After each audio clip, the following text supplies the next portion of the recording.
Hello everyone.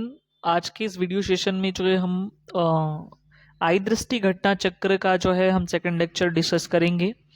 तो चलिए start करते हैं। देखो यहाँ पे जो है एक मेरा युवा भारत करके जो है एक खेल मंत्रालय के द्वारा जो है कार्यक्रम चलाया जाता है।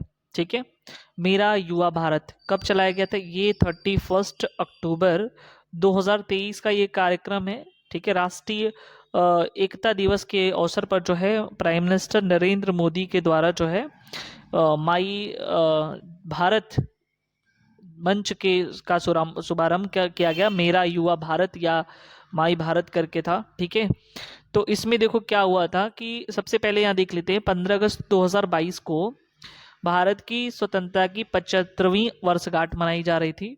तो यानी कि 75th जो है एनिवर्सरी जो है मनाई जा रही थी। ठीक है, तो ये कहा गया कि देखो भाई 75वीं वर्षगांठ से लेकर के यानी से 100th जो वर्षगांठ होगी यानी 100वीं वर्षगांठ तक जो है यानी 25 वर्षों का एक अमृत काल होगा। ठीक है, यानी कि इसको क्या कहा गया, एक अमृत काल की संज्ञा दी गई। ठीक है, और इस निर्णायक पड़ाव में पर भारत के युवाओं को देश के भविष्य रचने की एक महत्वपूर्ण भूमिका निभानी है। यानी कि देखो यहाँ पे जो है प्राइम मिनिस्टर नरेंद्र मोदी के द्वारा जो है 31 अक्टूबर 2023 को जो है इन्होंने राष्ट्रीय एकता दिवस के अवसर पर जो है नई नई दिल्ली में जो कर्तव्य पथ है, ठीक है, पहले राजपथ हुआ करता था, तो कर्तव्य पथ पर जो है उन्होंने कहा कि देश के युवाओं के लिए जो है एक मेरा युवा भारत जो है कार्यक्रम का उन्होंने शुभारंभ किया। ये जो है कार्यक्रम खेल मंत्रालय के द्वारा जो है युवा कार्यक्रम एवं खेल मंत्रालय भारत सरकार के अधीन ये आता है। तो हमको पता है कि यहाँ पे आप देख सकते हो कि 75वीं वर्षगांठ से लेकर के, ठीक है, 100वीं वर्षगांठ तक ये अमृतकाल का उन्होंने संज्ञा दिया कि ये 25 वर्षों तक ये अमृतकाल होगा। और इस अमृतकाल में जो है ये युवा के द्वारा जो है एक महत्वपूर्ण भूमिका जो है निभा सकते हैं अपने भविष्य को जो है उज्जवल करने के लिए। ठीक है, ये भी याद रखना। और उन्होंने कहा कि विजन 247 यानी कि 2047 को साकार करने के लिए एक ऐसे फ्रेमवर्क की आवश्यकता होगी जो कोई भी ग्रामीण युवा हो, शहरी युवा हो या ग्रामीण शहरी युवाओं का एकल मंच पर ले आ सके। यानी कि इसमें भेदभाव ना हो, चाहे ग्रामीण हो चाहे शहरी हो। ठीक है, उन सभी को जो है एक मंच पे ले आए। तो ये याद रखना ये केंद्र सरकार की ऑटोनोमस बॉडी है। ठीक है, नामतः जो है मेरा युवा भारत माई भारत के रूप में जो है व्यापक सक्षम तंत्र के स्थापना का निर्णय लिया। ठीक है, ये भी याद रखना। अब ये कार्यक्रम जो है आप देख सकते हो 31 अक्टूबर 2023 को जो है किसके द्वारा ये शुरुआत किया गया, तो ये भी याद रखना जो है नरेंद्र मोदी ने जो है दिल्ली में कर्तव्य पथ पर जो है ये चीज़ें बताया, ये स्टार्ट किया। ठीक है, ये भी याद रखना। यहाँ पे एक सीधे सीधे क्या है कि जितने भी मेरा युवा भारत कार्यक्रम से देश के जितने भी युवा हैं उनको जो है एक स्थान पर संपूर्ण जानकारी जो है या सेवा जो है प्रदान की जाएगी। तो ये भी याद रखना। ठीक है, अब देखो यहाँ पे जो इम्पोर्टेंट है वो मैंने हाईलाइट करके रखा है। ठीक है, आपको एग्ज़ाम में अगर आप यूपी पीसीएस 2024 का एग्ज़ाम देने वाले हो या कोई भी स्टेट पीसीएस की या वनडे एग्ज़ाम अगर आप दे रहे हो तो वहाँ पे जो है ये क्वेश्चन पूछे जा सकते हैं कि कितनी उम्र की युवाओं को जो है ये लाभ मिलेगा।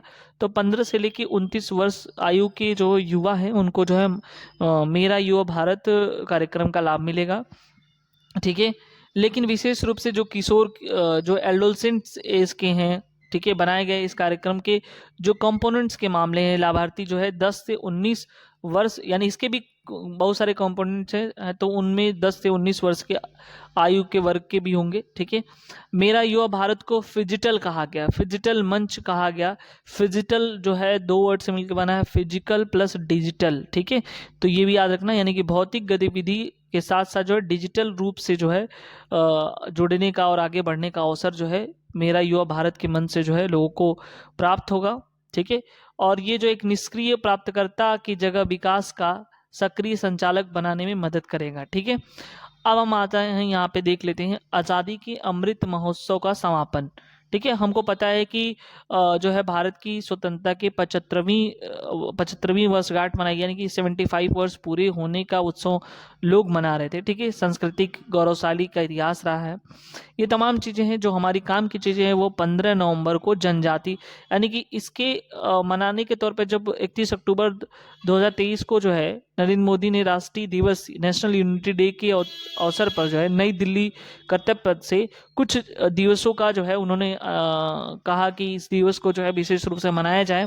तो उन्होंने कहा प्रतिवर्ष 15 नवंबर को जनजाति गौरव दिवस मनाएगा, यानी कि मनाया जाएगा, ट्राइबल डे मनाया जाएगा। और उसके बाद 26 दिसंबर को जो है साहिबजादा जोरावर सिंह और साहिबजादा फतेह सिंह की शहादत की याद में जो है वीर बाल दिवस मनाया जाएगा। तो हमको बस इतना याद रखना है कि जनजाति गौरव दिवस कब मनाया जाएगा, तो 15 नवंबर को। उसके बाद जो है वीर बाल दिवस कब मनाया जाएगा, तो वो 26 दिसंबर को मनाया जाएगा। ठीक है, और किसकी याद में, तो साहिबजादा जोरावर सिंह और साहिबजादा जो है फतेह सिंह की याद में वीर बाल दिवस 26 दिसंबर को हर साल जो है मनाया जाएगा। वहीं प्रतिवर्ष 14 अगस्त को विभाजन विभीषिका स्मृति दिवस जो है, आपको पता है 15 अगस्त से एक दिन पहले 14 अगस्त को जो है ये पार्टीशन हॉरर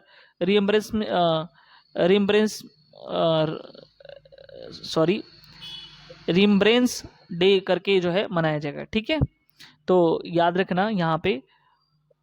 अब देखते हैं कुछ स्मरणीय तथ्य यहाँ पे संबंधित चीज़ें हैं। तो ये मैंने पहले बता दिया कि कहाँ से जो है प्राइम मिनिस्टर ने इस कार्यक्रम को लॉन्च किया है, यानी कि की बताया है। मेरी माटी मेरा देश अभियान अमृत कलश यात्रा के समापन समारोह का एक भाग लिया। तो ये भी याद रखना, मेरी माटी मेरा देश जो है इसके समापन समारोह में भाग लिया था। ठीक है, उसके बाद जो है इसी कार्यक्रम के बाद जो है वो इसकी अमृत महोत्सव की समाप्ति हो जाती है। उसके बाद आज़ादी के अमृत महोत्सव की आधिकारिक शुरुआत जो कब हुई थी, 12 मार्च 2021 को हुई थी। ये याद करने वाली बात है। ठीक है, आज़ादी के अमृत महोत्सव के दौरान जो है उत्कृष्ट प्रदर्शन करने वाले 3 राज्य केंद्र शासित प्रदेश जैसे जम्मू कश्मीर हुआ, गुजरात, हरियाणा और राजस्थान है। ठीक है, ये याद रखना। उसके बाद जो है 31 अक्टूबर 2023 को जो है पीएम ने जो है दिल्ली कर्तव्य पथ पर अमृत महोत्सव स्मारक की शिलान्यास भी किए। ठीक है, तो ये भी हमको याद करना है।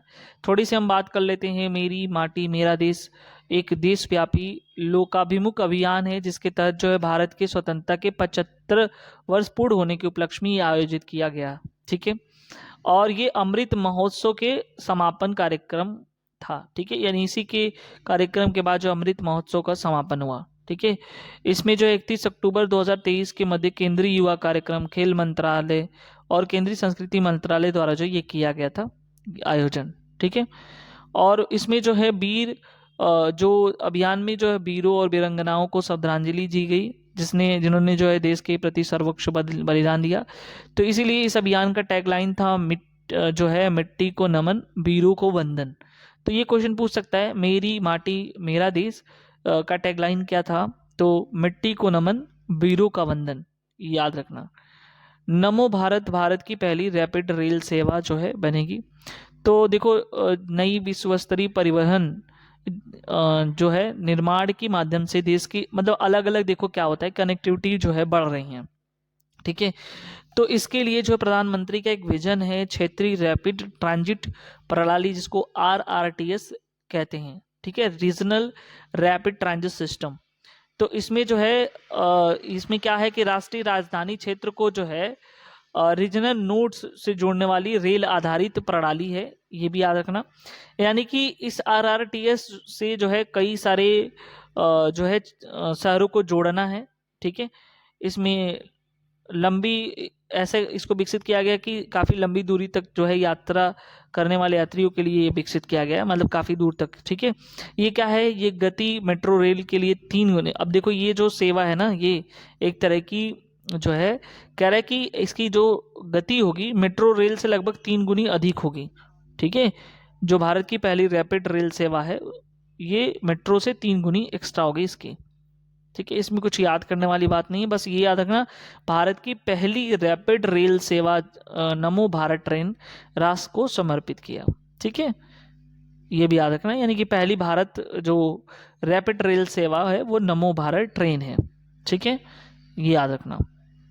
उसके बाद जो है भारत की पहली क्षेत्रीय रैपिड ट्रांजिट प्रणाली का डिज़ाइन जो है 180 किलोमीटर प्रति घंटा किया गया। और उसके बाद जो ये कह सकते हो कि दिल्ली से मेरठ तक की दूरी जो है 1 घंटे से भी कम दूरी पर मतलब समय में तय किया जा सकता है। ठीक है, ये ज़्यादा इम्पोर्टेंट है। गांगे डाल्फिन, ठीक है, उत्तर प्रदेश का जलीय जीव जो है ये घोषित किया गया है उत्तर प्रदेश के सरकार के द्वारा। ठीक है, तो गांगे डाल्फिन का अगर हम बात करें वैज्ञानिक नाम प्लैटनिस्टा जो है गैंगेटिका है। ठीक है, याद रखना। और ये सबसे बड़ी बात, ये गांगे डाल्फिन जो है विश्व के मीठे पानी में पाया जाने वाली जीव है। उनमें से इनकी अगर बात करें तो 4 प्रजातियां पाई जाती हैं। ठीक है, तो 4 प्रजातियां में जो है, जो एक तो हमने बता दिया, एक प्लैटनिस्टा गैंगेटिका है, और बाकी के 3 मीठे पानी के डाल्फिन में जैसे एक तो यांगत्से नदी जो चीन में है वहाँ पे पाई जाने वाली बैजी डाल्फिन जिसका नाम है बैजी डाल्फिन, सिंधु नदी में पाया जाने वाली भूलन डाल्फिन है, और अमेजन नदी लैटिन अमेरिका में पाए जाने वाली बोटो डाल्फिन है। तो ये भी याद करना है। ठीक है, अब देखो 2006 में जो है चीन की नदी डाल्फिन को विलुप्त घोषित कर दिया गया था। और ये सामान्यतः जो डाल्फिन होती है समुद्र जल में पाई जाने वाली ये जीव है। ठीक है, इसमें 4 प्रजातियां हमने बताया जो, लेकिन क्या है ना कि उपयुक्त वर्णित चारों प्रजातियां ऐसी हैं जो केवल नदियों और झीलों में पाई जाती हैं।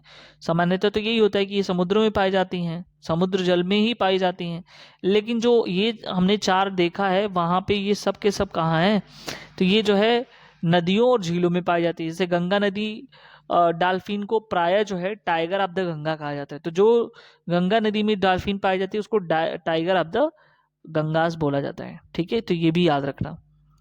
अब हम देखते हैं यहाँ पे क्या होता है कि ये जो है अल्ट्रासोनिक ध्वनि तरंगे को उत्सर्जित करने के माध्यम से शिकार करते हैं। तो अपना जो है शिकार कैसे करते हैं, तो जो अल्ट्रासोनिक साउंड वेव्स होता है उसके प्रोड्यूस करके ही उत्सर्जित करने के माध्यम से ही वो शिकार करते हैं। उत्तर प्रदेश सरकार के वन विभाग द्वारा जो है गांगेय डाल्फिन को जो है प्रदेश का एक जलीय जीव घोषित कर दिया गया है, ये भी याद रखना। 2010 में गंगा नदी डाल्फिन को राष्ट्रीय जलीय जीव के रूप में अधिसूचित किया था। ठीक है, 2008 में असम सरकार ने जो है इसे राष्ट्रीय जलीय पशु घोषित किया, और 2019 में पंजाब के सिंधु नदी की डाल्फिन को राज्य जलीय। तो ये ऐसा नहीं कि केवल ये उत्तर प्रदेश में ही इसे जलीय जीव घोषित किया गया है, इसके अलावा जो है बहुत सारे ऐसे स्टेट हैं जो जलीय जीव घोषित किए हैं, तो ये भी याद रखना। ठीक है, अब कुछ और विशेष फैक्ट देख लेते हैं इससे संबंधित। तो कह रहे हैं कि उत्तर प्रदेश की राज्य मछली जो है ना वो चितला है। जो राज्य मछली है वो चितला है। ठीक है, और जबकि जो देसी मांगुर है वो बिहार की राज्य मछली है। तो ये भी याद रखना। उत्तर प्रदेश की अगर बात करें तो जो राज्य मछली वो चितला है, और बिहार की जो राज्य मछली वो देसी मांगुर है। अब देखो IUCN ने रेड लिस्ट में जो है गंगा नदी डाल्फिन को जो है इंडेंजर्ड जो श्रेणी है उसमें जो है क्या किया, वर्गीकृत किया है। तो यानी कि ये जो है रेड लिस्ट में, रेड डाटा बुक के लिस्ट में ये रखे हैं। गंगा नदी डाल्फिन को जो है वन्य जीव संरक्षण अधिनियम 1972 के शेड्यूल 1 में जो है सूचीबद्ध किया गया है। ये भी आप याद कर सकते हो। ठीक है, सिटीज की बात करें, convention on international trade in endangered species of wild fauna and flora. ठीक है, फौना और फ्लोरा की बात, फौना एनिमल को कहते हैं, फ्लोरा जो है प्लांट को कहते हैं। तो उसके जो अपेंडिक्स 1 में भी इसको जो है सूचीबद्ध किया गया है। घोल मछली, देखो गुजरात की राज्य मछली जो है अगर हम बात करें घोल मछली है।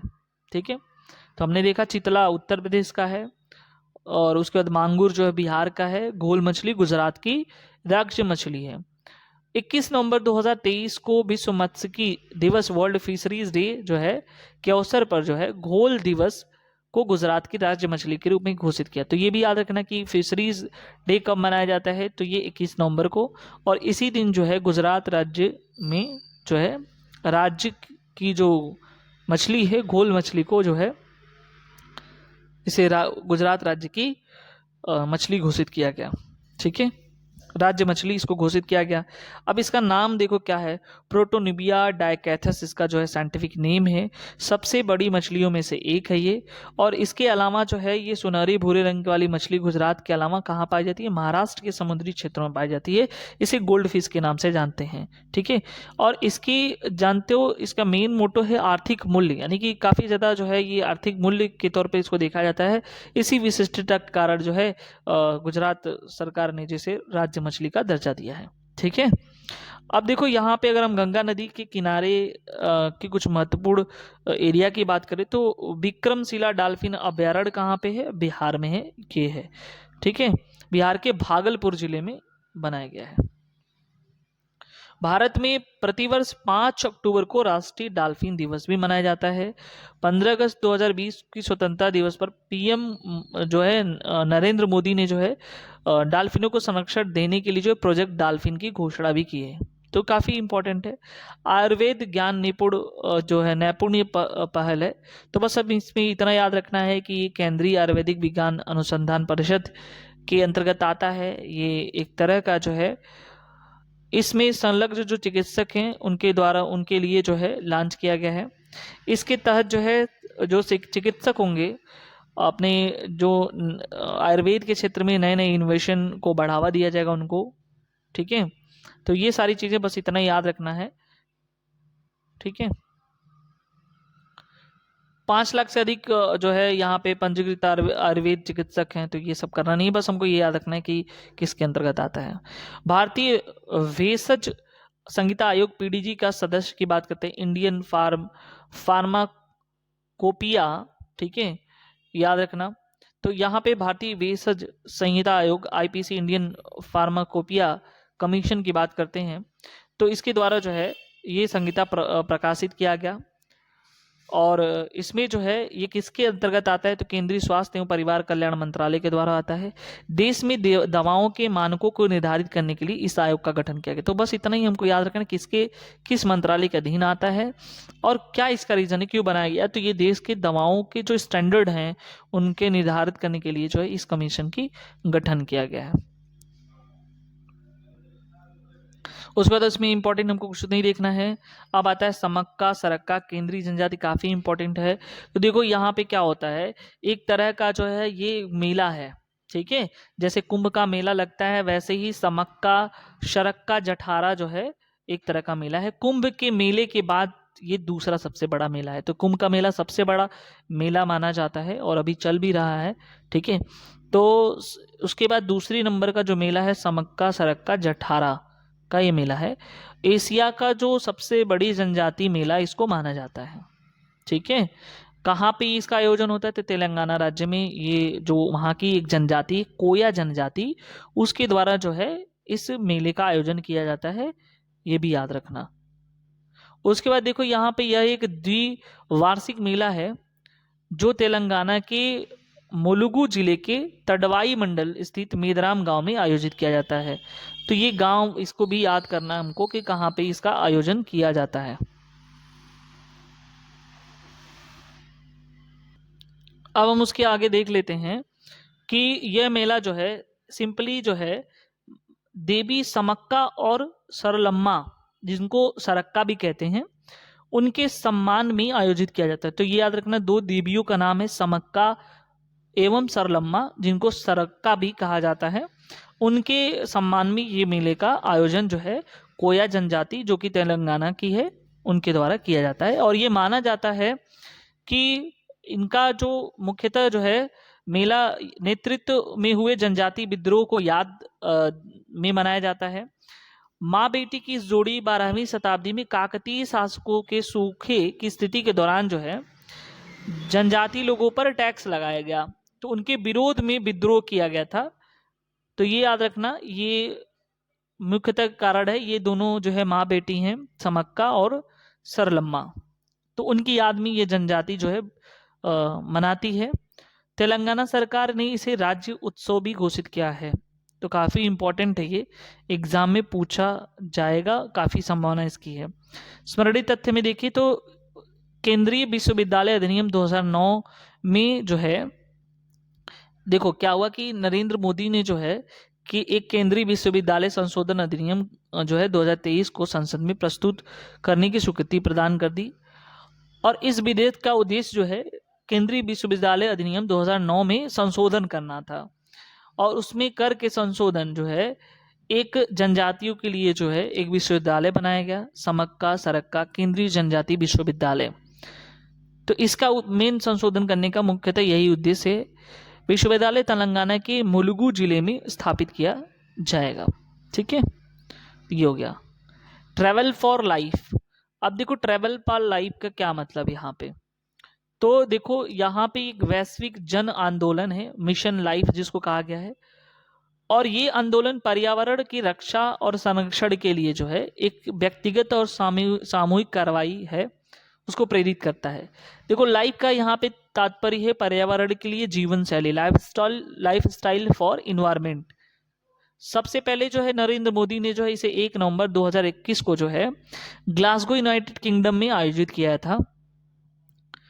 20 अक्टूबर 2022 को प्रधानमंत्री नरेंद्र मोदी ने जो है एकता नगर जो कि गुजरात में है स्टैचू ऑफ यूनिटी के मिशन लाइफ की औपचारिक शुभारंभ किया। तो यहाँ पे जो है फॉर्मली तरीके से यहाँ पे शुभारंभ किया, और वर्ष 2028 तक भारत न्यूनतम 80% गाँव एवं जो स्थानीय शहरी निकाय हैं वो उनको जो है पर्यावरण अनुकूल यानी कि इन्वायरमेंट फ्रेंडली बनाने का लक्ष्य जो है वो किया है, धारित किया है। और भारत लाइफ को अपने राष्ट्रीय स्तर पर निर्धारित योगदान जो कुछ भी होंगे, ठीक है, यानी कि करे राष्ट्रीय स्तर पर निर्धारित योगदान नेशनल डिटरमाइंड कंट्रीब्यूशन में शामिल करने वाला पहला देश यहाँ पे बन गया है। बाकी यहाँ पे कुछ ये सब देखना नहीं है। पर्यटन क्षेत्र के लिए एक क्षेत्रीय कार्यक्रम भी है, तो याद रखना क्या क्या चीज़ यहाँ पे मुख्यतः ये सारी चीज़ें हैं, इसको आप पढ़ सकते हैं, लेकिन एग्जाम में जो है पूछा नहीं जाएगा। जो कुछ यहाँ पे इंपॉर्टेंट है मैं हाईलाइट करके ऑलरेडी रखा हूँ। तो यहाँ पे ट्रैवल लाइफ के 2 अलग अलग क्षेत्रों के लिए प्रारंभ किए जाएंगे। पहला नंबर आता है स्वच्छता के लिए ट्रैवल फॉर लाइफ, ग्रामीण पर्यटन के लिए ट्रैवल फॉर लाइफ, 2 तरह के हैं।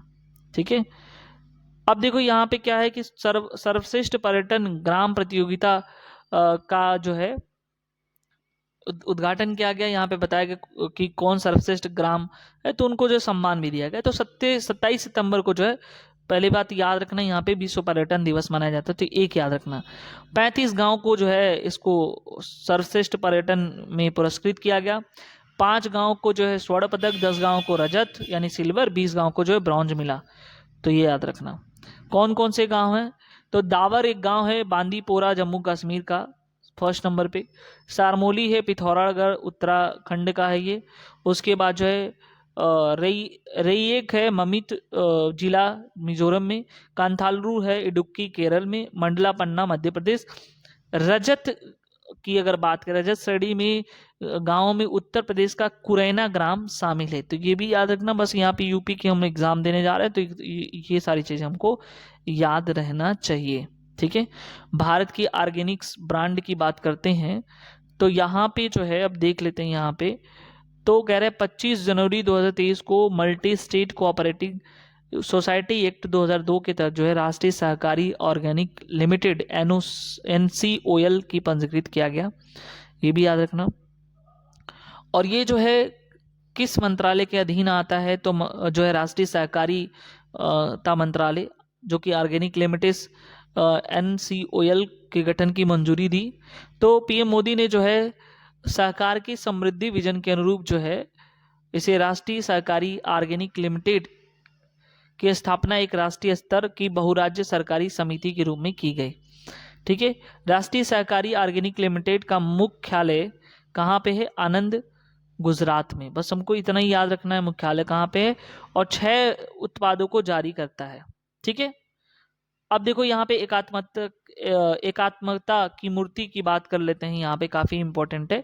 तो आदि शंकराचार्य के नाम से जाना जाता है, ये भी याद रखना। 8वीं शताब्दी की ये वैदिक विद्वान थे, अद्वैतवाद के समर्थक भी थे, यानी कि व्यक्ति आत्मा की एकात्मा के सिद्धांत को मानते थे। इनका जन्म केरल राज्य के कालड़ी ग्राम एवं नंबूदरी ब्राह्मण परिवार में हुआ था। इन्होंने श्रृंगेरी, पुरी, द्वारिका और बद्रीनाथ स्थित 4 मठों की स्थापना की। तो ये भी याद करना कहाँ कहाँ 4 मठ हैं। और 21 सितंबर 2023 को मध्य प्रदेश के तत्कालीन मुख्यमंत्री शिवराज सिंह चौहान द्वारा जो है स्टैचू ऑफ वननेस एकात्मता की मूर्ति का अनावरण किया गया। और मूर्ति का अनावरण ओंकारेश्वर से में आयोजित शंकरवतरणम नामक समारोह के दौरान किया गया। तो ये कुछ इंपॉर्टेंट चीजें हैं, इसको याद रखना है। और उसके बाद जो है यहाँ पे अद्वैत लोक संग्रहालय का भी शिलान्यास किया गया और परिसर का नाम जो है वहाँ पे एकात्म धाम निर्धारित किया गया। यह प्रतिमा मध्य प्रदेश के खंडवा जिले पुनासा तहसील के अंतर्गत ओमकारेश्वर मंदाता पर्वत पर स्थापित किया गया। इसकी ऊंचाई 108 फीट है और जो शंकराचार्य उनकी चलने की मुद्रा में जो ये प्रतिमा का अनावरण किया गया है। अगर हम बात करें जो कांस्य की, ये मूर्ति जो कांस्य की बनी है जिसमें मिश्र धातु 88% कॉपर, 8% टीन और 4% जो है लेड मिला हुआ है।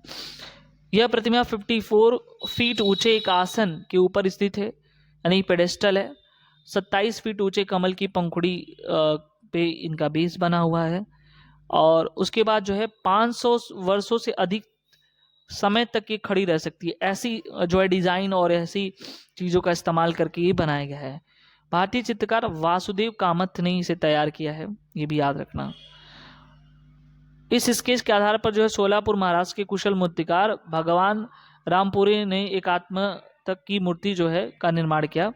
अब देखो अन्य मूर्तियां भी निम्नलिखित स्टैचू ऑफ यूनिटी गुजरात में है, तिरुवल्लूर प्रतिमा तमिलनाडु में है, गोमतेश्वर प्रतिमा कर्नाटक, हनुमान मूर्ति नई दिल्ली, भगवान मुरुगन प्रतिमा तमिलनाडु, मुरुदेश्वर की भगवान शिव की प्रतिमा कर्नाटक। लेकिन जो हमने हाईलाइट किया है वो एग्जाम के पॉइंट ऑफ से इंपॉर्टेंट है और पूछे भी गए हैं। स्टैचू ऑफ इक्वलिटी की देख लेते हैं। 14 अक्टूबर 2023 को जो है मैरीलैंड अमेरिका में BR अम्बेडकर की 29 फीट ऊंची प्रतिमा का अनावरण किया गया, जो स्टैचू ऑफ इक्वलिटी इनका नाम दिया गया। तो भारत से बाहर सबसे पहली एक जो है प्रतिमा का अनावरण जो है वो BR अम्बेडकर का हुआ है, तो काफी इंपॉर्टेंट है, ये भी याद रखना। इसके शिल्पकार जो है राम बी सुतार है, ठीक है, ये याद रखना, राम भी सुतार है। इन्होंने याद रखना, इन्होंने ही जो है स्टैचू ऑफ यूनिटी जो कि 182 मीटर का है जो है गुजरात में है, उसका भी अनावरण जो है किया था। सरदार वल्लभ भाई पटेल की प्रतिमा है, ठीक है, तो ये भी आपको याद होना चाहिए, ठीक है। अब हम देखते हैं राष्ट्रीय हल्दी बोर्ड का गठन, ठीक है, ये भी इंपॉर्टेंट है। तो सबसे पहले देखो कि हल्दी का रासायनिक नाम जो है वनस्पतिक नाम जिसको बोलते हो ये है करकमा लौंगा, ठीक है। देखो इसे जिंजीबेरेसी परिवार, यानी कि इसमें जो जिंजीबेरेसी फैमिली का ये जो है फ्लावरिंग प्लांट है और ये जो है एक सदाबहार औषधि गुणों से युक्त पौधा है। यानी कि हल्दी का जो अगर हम बात करें प्रॉपर्टीज की तो ये जो है औषधि गुण रखता है, ठीक है। तो हमको एक याद रखना है बेसिकली कि इसका जो बॉटेनिकल नेम है वो क्या है और किस जो है परिवार से यानी कि फैमिली से जो है ये है, तो ये है जिंजी बेरसी, ठीक है। अब देखो यहाँ पे अगर हम बात करें हल्दी की तो ये भारतीय उपमहाद्वीप एवं दक्षिणी पूर्व एशिया में उगाया जाता है। करक्यूमिनाइट्स हल्दी में उपस्थित एक प्रमुख जो है बायोएक्टिव जो है यौगिक होता है। ये भी याद रखना, एंटीऑक्सीडेंट होता है। जब किसी को चोट लग जाता है, ठीक है, तो उसको जो है हल्दी दूध पिलाया जाता है। साथ ही साथ जो देखो ये कैंसर रोधी भी होता है। तो अगर जो है कोई व्यक्ति हल्दी का सेवन करता है तो कहीं ना कहीं जो है उसे उसको कैंसर के गुणों से जो है जो भी कैंसर के चीजें होती हैं उसको लड़ने में सहायक होता है, ठीक है। अब देखो अगर हम बात करें विश्व में हल्दी का सबसे उत्पादक और उपभोक्ता और निर्यातक की बात करें तो भारत तो उसमें सर्वप्रथम है, ठीक है। लगभग 2022-23 में जो है हल्दी का उत्पादन 11.61 लाख टन था, ठीक है, जो कि पूरे वैश्विक हल्दी उत्पादन का 75% अधिक था। तो ये याद रखना, यहाँ पे मैंने हाईलाइट किया है, जो हाईलाइट किया वो एग्जाम के पॉइंट ऑफ व्यू से काफी इंपॉर्टेंट है। तो अगर हम बात करें भारत में सर्वाधिक हल्दी उत्पादक राज्य कौन कौन से हैं, तो पहले नंबर पे महाराष्ट्र है, दूसरे पे तेलंगाना, फिर कर्नाटक और तमिलनाडु, ठीक है। तो ये सीक्वेंस में याद रखना, महाराष्ट्र, तेलंगाना, कर्नाटक और तमिलनाडु, जिसमें से वैश्विक व्यापार में भारत की हिस्सेदारी जो है 62% से अधिक है। अब देखो यहाँ पे क्या हुआ कि 4 अक्टूबर 2023 को जो है भारत सरकार ने जो है राष्ट्रीय हल्दी बोर्ड, नेशनल टर्मरिक बोर्ड का एक जो है गठन किया। इसमें जो है कुल मिला के ये गठन इसलिए किया गया कि इसकी जो हल्दी के उत्पाद हैं उसको और तथा उसके विकास में संबंध मतलब बढ़ोतरी हो, इसलिए जो है इसके गठन किया गया। ठीक है, इस बोर्ड का इसके मेन काम क्या होंगे, तो इसमें जो है स्वास्थ्य संबंधी लाभों के बारे में जो है अवेयरनेस बढ़ाएगा ये। ठीक है, और उसके बाद जो है हल्दी की खपत में जो है काफ़ी अच्छा जो है कार्य करना पड़ेगा, यानी कि ज़्यादा से ज़्यादा हल्दी की खपत हो। ठीक है, उसके बाद जो है इसके निर्यात को बढ़ाने के लिए जो है इंटरनेशनल लेवल पे जो है ये मार्केट डेवलप करेगा और नए उत्पाद और अनुसंधान विकास को बढ़ावा देगा। वैल्यू एडेड हल्दी उत्पादों के लिए जो है नागरिकों की जो पारंपरिक ज्ञान है उसको उसका विकास करेगा। ये कुछ मतलब मोटा मोटा ये कह सकते हैं कि हल्दी की जो व्यापार है उसमें बढ़ावा देने के लिए लोगों को जागरूक करना, इंटरनेशनल लेवल पे जो है मार्केट डेवलप करना, ये सब चीज़ें जो है यहाँ पे है। अब देखो यहाँ पे जो मैंने हाईलाइट किया है, हल्दी बोर्ड की केंद्रित गतिविधियों के माध्यम से वर्ष 2030 तक भारत द्वारा हल्दी निर्यात $1 बिलियन तक जो है पहुँचने का अनुमानित है। ठीक है, तो ये याद रखना। अब आता है यहाँ पे नेक्स्ट, ये काफ़ी इंपॉर्टेंट है, नारी शक्ति वंदन अधिनियम। तो ये देखो सर्वप्रथम महिला आरक्षण संबंधित विधेयक को जो है 11वीं लोकसभा में तत्कालीन जो है प्रधानमंत्री थे HD देवगौड़ा के कार्यकाल में जो है 12 सितंबर 1996 को प्रस्तुत किया गया था। ठीक है, अभी फिलहाल में देखो यहाँ पे क्या हुआ है कि यहाँ से मैं बता रहा हूँ कि ये जो है संविधान का 106वां जो है संशोधन अधिनियम 2023 है, जिसमें अनुच्छेद 239 में संशोधन किया गया। ठीक है, और यहाँ पे जो है ये नारी जो है शक्ति वंदन अधिनियम को लेके आएगा। इसमें जो है क्या क्या चीज़ें हैं ये याद रखना। तो यहाँ पे कुल मिला जुला के ये बताया गया कि जो अनुसूचित जाति हैं और अनुसूचित जनजाति हैं, ठीक है, उनमें जो है महिलाओं के लिए जो है और जनजातियों के लिए जो है 1/3 सीटें महिलाओं के लिए आरक्षित होंगी। वहीं लोकसभा में प्रत्यक्ष निर्वाचन माध्यम से भरी जाने वाली कुल सीटों का 1/3 सीटें जो है अनुसूचित जाति एवं जनजाति की महिलाओं के लिए जो है आरक्षित होंगे। ठीक है, तो ये चीज़ यहाँ पे बताया जा रहा है। ठीक है, तो ये काम जो है पहले से ही हो चुका था HD देवगौड़ा के कार्यकाल में, मतलब ये प्रस्तुत किया गया था। ठीक है, उसके बाद जो है यहाँ पे फिर अगर हम देखें तो 14 दिसंबर 1998 को जो है महिला आरक्षण विधेयक प्रस्तुत किया गया वाजपेयी के कार्यकाल में। 13वीं लोकसभा में पुनः जो है अटल बिहारी वाजपेयी के कार्यकाल में जो है 85वां संशोधन विधेयक 1999 के नाम से जो है 23 सितंबर को ये इसे प्रस्तुत किया गया। लेकिन जो है सर्वसम्मति अगर बोले टोटल जो राजनीतिक दल है उनके न मिलने की वजह से जो है विधेयक पारित नहीं हो सका। लेकिन अभी जो है फिलहाल 106वां संशोधन अधिनियम 2023 के माध्यम से जो है ये कौन से अनुच्छेद है, अनुच्छेद 239 AA, ठीक है, में संशोधन किया गया और उनमें नए अनुच्छेद जोड़े गए, जैसे 330A, 332A और 334A को जोड़ा गया। ठीक है, तो ये हमने बताया कि 330A में क्या शामिल किए गए, तो अनुसूचित जाति और जो जनजाति हैं उनमें जो आरक्षित सीट है वो 1/3। तो आपको बस इतना याद करना है कि कितनी सीटें जो हैं आरक्षित की गई, तो 1/3 सीटें जो है आरक्षित की गई हैं महिलाओं के लिए। ठीक है, अब यहाँ पे देख सकते हो, यहाँ हाईलाइट है, तो लोकसभा, राज्य विधानसभा, राष्ट्रीय राजधानी क्षेत्र, ठीक है, जिसे NCR कहते हैं, वहाँ पे विधानसभा में महिलाओं को आरक्षण 15 वर्ष की अवधि के लिए प्रदान किया जाएगा। ठीक है, हालांकि संसद कानून इस अवधि को बढ़ा सकता है। तो ये जो 1/3 हमने 1/3 बताया है, तो वो जो है कितने अवधि के लिए, 15 साल की अवधि के लिए, यानी 15 वर्ष की अवधि के लिए है। लेकिन इसमें कब तक जो है मतलब वहीं तक रहेगा कि और भी बढ़ाया जा सकता है, इसमें कोई प्रावधान नहीं है, तो आगे बढ़ाया जा सकता है। ठीक है, अब देखो यहाँ पे क्या है, आयुष्मान भव जो अभियान है ये क्या है। आयुष्मान भव अभियान के बारे में हम समझते हैं। देखो, आयुष्मान भारत सरकार की एक प्रमुख योजना है, सबको पता है। ठीक है, और इस योजना में जो है सार्वभौमिक स्वास्थ्य कवरेज, जिसे UHC यूनिवर्सल हेल्थ कवरेज के दृष्टिकोण से जो है ये क्या हुआ कि प्राप्त करने और स्वास्थ्य नीति को जो है जो कि 2017 का है, सिफारिश के अनुरूप लॉन्च किया गया, जो सस्टेनेबल डेवलपमेंट गोल को प्राप्त करने का एक डिज़ाइन है। कुल मिला जो के जो एसडीजी है, सस्टेनेबल डेवलपमेंट गोल का लक्ष्य नंबर 3 है, जो अच्छे स्वास्थ्य और कल्याण को जो है के बारे में बात करता है। उसी को जो है आयुष्मान भव अभियान को उसको हासिल करने का इसका एक मात्र कारण है। ठीक है, इसमें जो आयुष्मान भारत में 4 स्तंभ शामिल किए गए हैं जो निम्नलिखित हैं। पहला नंबर ये है कि स्वास्थ्य एवं कल्याण केंद्र स्थापित होगा। ठीक है, दूसरा जो है यहाँ पे प्रधानमंत्री जन आरोग्य योजना होगा, प्रधानमंत्री आयुष्मान भारत स्वास्थ्य जो है अवसंरचना मिशन होगा, प्रधानमंत्री आयुष्मान भारत डिजिटल मिशन होगा। ठीक है, अब हम थोड़ा सा इसके स्मरणीय तथ्य को देख लेते हैं। तो जो हाईलाइटेड है वो काफ़ी इंपॉर्टेंट है।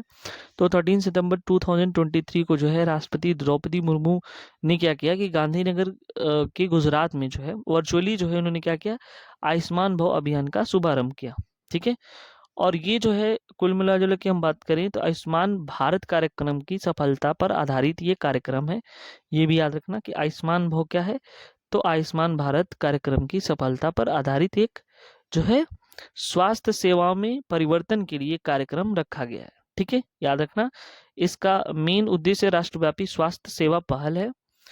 तो ये इसमें बहुत ज्यादा कुछ नहीं पूछा जाएगा। ठीक है, तो ये देख लेना। अब यहाँ पे देखते हैं सर्वाधिक संख्या में उपचार, ठीक है, में बड़े राज्यों में केरल और छोटे राज्यों में मेघालय, केंद्र शासित प्रदेश में जो है पुडुचेरी को विजेता घोषित किया गया। ठीक है, अब जो मोस्ट इम्पोर्टेंट है यहाँ पे है, ठीक है, मिथुन को खाद्य पशु का दर्जा मिला। तो देखो मिथुन क्या है, मिथुन का वैज्ञानिक नाम जिसे बॉस फ्रंटालिस कहते हैं, पर्वतों का पशु भी कहते हैं। ठीक है, और ये जो बोबिडे परिवार का सदस्य है। ठीक, ये हमको याद करना है कि इस परिवार का सदस्य है। ठीक है, पर्वत का पशु यानी कि अधिकतर जो है पर्वतीय क्षेत्र में जो है ये पाया जाता है। यह जंगली गौर का पालतू रूप है, ये भी याद रखना। और सबसे अगर इसकी संख्या की बात करें तो उत्तर पूर्वी राज्यों में अधिकतर पाया जाता है। ठीक है, अरुणाचल प्रदेश में मिथुन की संख्या सर्वाधिक है। तो यहाँ पे हम देख सकते हैं अरुणाचल प्रदेश के बाद नागालैंड, फिर मणिपुर, मिजोरम, इन सभी जगहों पे पाया जाता है। उष्ण वर्षा वनों जिसे ट्रॉपिकल रेन फॉरेस्ट कहते हैं, वहाँ पे ये पाया जाता है। 2019 में अगर बात करें तो उस समय जनगणना होती थी, लगभग इनकी संख्या जो है 3.8 लाख थी। ठीक है, तो क्या हुआ कि 1 सितंबर 2023 को भारत खाद्य सुरक्षा मानक प्राधिकरण, जिसे हम FSSAI food safety and standard authority of India कहते हैं, तो उन्होंने क्या किया कि मिथुन को आधिकारिक रूप से खाद्य पशु फूड एनिमल कहा गया। तो हमको बस इतना याद रखना है कि FSSAI के द्वारा जो है खाद्य पशु किसे घोषित किया गया। तो बस इतना याद रखना कि मिथुन को जो है खाद्य पशु के रूप में घोषित किया गया। ठीक है, उसके बाद जो ICAR राष्ट्रीय मिथुन अनुसंधान केंद्र ने प्रत्येक 1 सितंबर को मिथुन दिवस के रूप में मनाने की घोषणा की थी। ये भी इंपॉर्टेंट है, मिथुन दिवस कब मनाया जाएगा, तो 1 सितंबर को जो है मिथुन दिवस मनाया जाएगा। ठीक है, देखो मिथुन की जो मांस का नामकरण उसे हम वीसी कहते हैं। ठीक है, मिथुन के मांस का जो नामकरण उसे वीसी कहेंगे। और घरेलू पशु विविधता सूचना प्रणाली डाटाबेस में भी शामिल कर लिया गया है इसे। ICR देखो जितने हाईलाइटेड सभी इंपॉर्टेंट है। ICR राष्ट्रीय मिथुन अनुसंधान केंद्र, ठीक है, की स्थापना भारतीय कृषि अनुसंधान परिषद के तत्वाधान में जो है जून 1988 में नागालैंड में की गई थी। तो ये इतना इंपॉर्टेंट नहीं है जितना हम आगे, बस इतना ही याद रखना यहाँ पे कि इसके मांस को क्या कहते हैं, वीसी कहते हैं। और ये जो है भारतीय खाद्य संरक्षण मानक प्राधिकरण में खाद्य पशु के रूप में जो इसे घोषित किया गया है। एग्जाम में सीधे डायरेक्ट यहाँ से क्वेश्चन बनेगा। ठीक है, अब देखो सांची भारत का पहला सौर शहर बना। ठीक है, अब देखो यहाँ पे सांची जो है मध्य प्रदेश में है। मध्य प्रदेश के रायसेन जिले में एक छोटा सा जो है नगर है। ठीक है, तो देखो यहाँ पे जो ये क्या बना, ये जो है पहला सौर शहर बना है। वैसे ऑलरेडी हम लोग पहले जान चुके हैं कि मुंडेरा गुजरात को जो है 24/7 जो है सौर शहर के रूप में घोषित किया गया था। अभी देखते हैं। ठीक है, तो सांची की स्तूप जो है, ठीक है, ये आप देख सकते हो द ग्रेट स्तूप के नाम से जाना जाता है। इसका माना जाता है कि इसका निर्माण जो है अशोक ने जो है 3री शताब्दी ईसा पूर्व में कराया था। वर्ष 1989 में सांची स्तूप बौद्ध स्मारकों के लिए यूनेस्को का विश्व धरोहर सूची में जो है इसको शामिल कर लिया गया था। तो ये भी याद रखना, इसको जो है वर्ल्ड हेरिटेज के रूप में जो है इसको माना गया। स्मरणीय तथ्य में देखते हैं कि हाल ही में जो है तत्कालीन जो है मुख्यमंत्री शिवराज सिंह चौहान ने जो है भारत के प्रथम सौर शहर के रूप में जो है लोकार्पण किया है।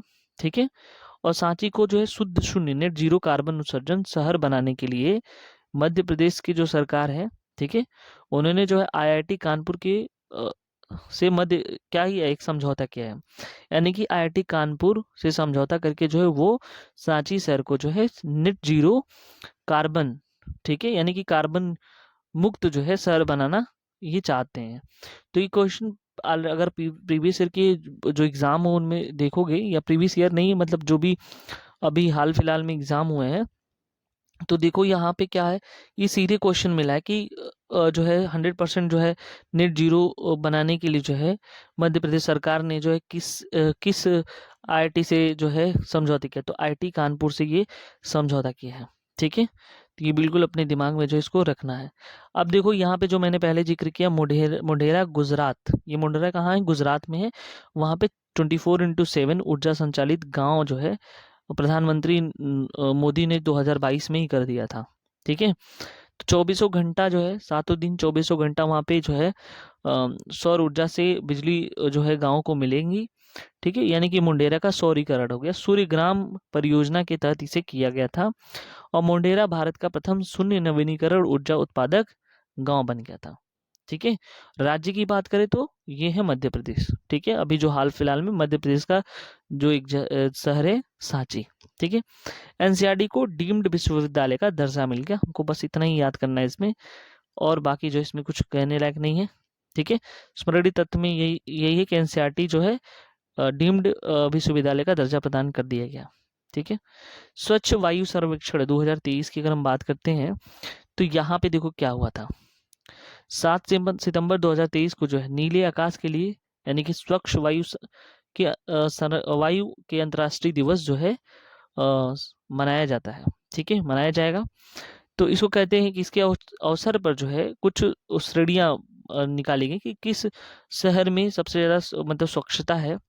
देखो यहाँ पे रैंक में जो है इंदौर जो है मध्य प्रदेश का पहला स्थान था, 10 लाख से अधिक जो जनसंख्या वाले अगर बात करें राज्य और शहर की, तो दूसरे नंबर पे आगरा है यूपी का, और तीसरे नंबर पे ठाणे महाराष्ट्र का है। तो ये भी याद रखना इम्पोर्टेंट है।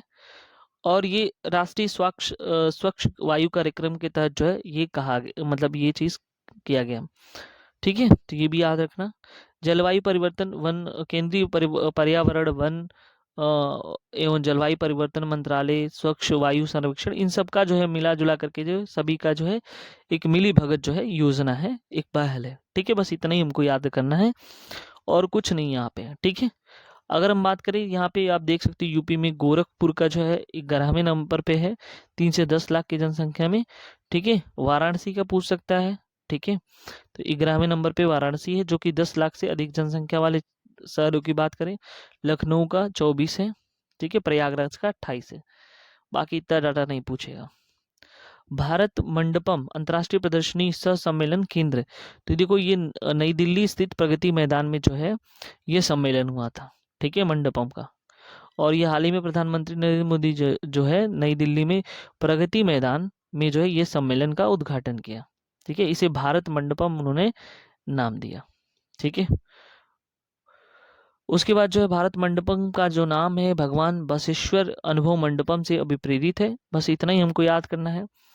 और यहाँ पे देख सकते हैं विश्व की सबसे ऊंची नटराज की मूर्ति अगर हम देखें तो नई दिल्ली में स्थित मंडपम में, ठीक है, विश्व की सबसे ऊंची नटराज की मूर्ति स्थापित की गई। नृत्य करते हुए देखो भगवान शिव की जो है 28 फीट की जो है ये प्रतिमा है। अष्ट धातु यानी 8 धातु से मिलाकर के वो बनी है, जैसे स्वर्ण, रजत, सीसा, तांबा, टीन, पारा, लोहा और जस्ता से। ठीक है, अब देखो ये कहाँ से मतलब ये क्या क्या मूर्ति तमिलनाडु के तंजावुर जिले से जो है स्वामी मलाई में मूर्तिकार, ठीक है, राधा कृष्णन स्थापित एवं उनके दल के 7 मारिकाट समय में निर्मित किया गया। अब देखो यहाँ पे ये इंपॉर्टेंट है, लास्ट वैक कास्टिंग विधि से जो है निर्माण किया गया। तो बस इतना याद रखना किस विधि से निर्माण किया गया, तो लास्ट वैक्स कास्टिंग विधि से जो है निर्माण किया गया। ये भी काफी इंपॉर्टेंट है, चर्चा में रहा था प्रधानमंत्री विश्वकर्मा योजना। इसमें क्या हुआ था, 17 सितंबर को प्रधानमंत्री जी हैं, उन्होंने जो है दिल्ली से पीएम विश्वकर्मा जयंती के अवसर पर जो है इन्होंने प्रधानमंत्री विश्वकर्मा योजना को लॉन्च किया। इसमें क्या है, जो कारीगर हैं, ठीक है, शिल्पकार हैं, तो इन्होंने कहा कि उनका जो है भारतीय अर्थव्यवस्था में एक महत्वपूर्ण योगदान रहता है। ठीक है, तो कहीं ना कहीं जो है उनको उनके लिए जो है यानी कि सरकार की तरफ से कुछ जो है सहयोग प्रदान किए जाए ताकि वो स्वनियोजित हो जाएं, सेल्फ एम्प्लॉयड हो जाएं।